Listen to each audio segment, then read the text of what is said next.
Le confinement amène moins de contacts sociaux et comme il y a moins de contacts sociaux, il y a plus d'agressivité au sein des familles et des proches. Donc il y a beaucoup plus de femmes battues, et ça je m'en occupe moins parce que je suis pédiatre, mais ils me le disent.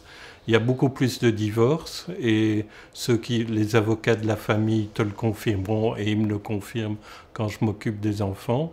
Et ce que je peux vous confirmer, c'est qu'il y a malheureusement plus d'enfants battus, parce que les parents sont davantage à bout ou explosent beaucoup plus vite. On n'est pas dans la région la plus impactée parce que les logements sont relativement grands et qu'il n'y a pas de buildings les uns sur les autres avec des logements trop petits, mais ça arrive. Il y a quand même davantage d'enfants frappés par leur mère, par leur père, et le drame, c'est qu'il y a parfois des parents qui disent mon enfant est battu par ma conjointe, par mon épouse, et parfois même des grands-mères qui te disent mon fils, à ma plus grande honte, bat mes petits-enfants. Les brûlures de cigarettes, j'en ai vu, des enfants brûlés, j'en ai vu, mais ça c'est beaucoup plus rare. Par contre, des enfants battus parce qu'ils explosent ou des chutes inexpliquées dans les escaliers, ça c'est des choses qui arrivent.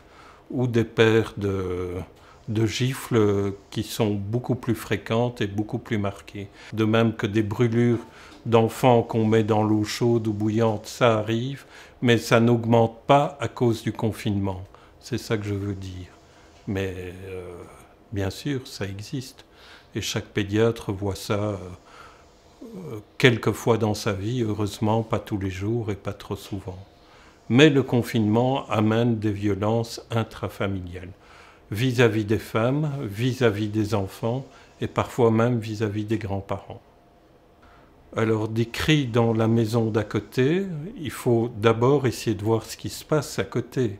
S'il n'y a pas de réponse, il peut soit téléphoner à SOS Enfants, soit à la gendarmerie en disant qu'il y a des cris d'à côté.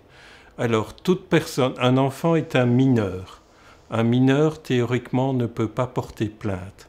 Alors, c'est soit son père ou sa mère qui peut porter plainte à sa place, mais si sa mère ou son père ont une déficience mentale ou ne sont pas en état de porter plainte, c'est le médecin qui constate les lésions de l'enfant qui doit porter plainte.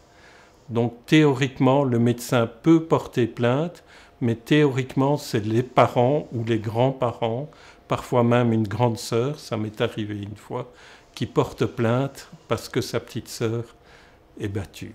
Il y a un numéro central qui est le 100 ou le 101, mais le mieux, c'est que vous ayez un document auprès de votre téléphone où tous les numéros d'urgence sont indiqués.